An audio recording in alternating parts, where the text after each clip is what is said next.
When many people picture the history of Native America, the image that comes to mind is overwhelmingly male, specifically warriors, hunters, and great chiefs leading their people. But warfare and diplomacy alone cannot build or sustain a complex civilization.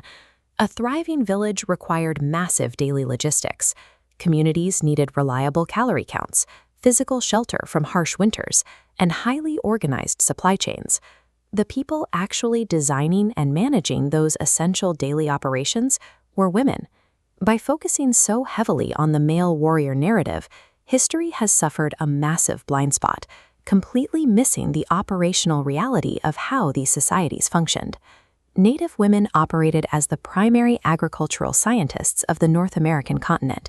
They engineered complex, multi-layered planting systems, like the Three Sisters, growing tall maize stalks to act as trellises for beans, while broad squash leaves shaded the soil to lock in moisture. Their expertise extended well beyond the harvest. They developed complex food storage techniques, ensuring their communities had guaranteed stockpiles of calories when winter froze the landscape. They also managed the large-scale production of physical goods.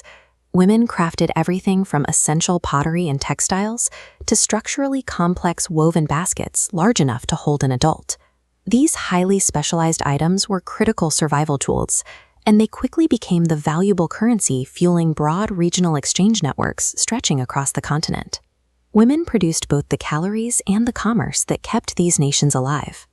Early European visitors were accustomed to monarchies ruled strictly by men, leading them to assume that political power in native societies was also exclusively male. That assumption was entirely inaccurate. In Haudenosaunee governance, immense institutional power originated with female clan mothers. Formal authority to appoint leaders flowed directly from them to the chiefs. If a leader failed his responsibilities, these same women possessed the authority to strip his power away and remove him. Encountering a system governed by female-led accountability completely shocked European observers. It proved that political power in North America took diverse, highly structured forms where women held true, formalized authority. Beyond physical survival and formalized government, societies require an abstract infrastructure to maintain their collective memory. Women were the primary vessels of this history. They were tasked with passing down specific languages, songs, and core community values to children. They also transferred vital practical knowledge, training the next generation in highly specialized botanical science and medicinal healing traditions. A culture only survives if its generation is actively trained to use it.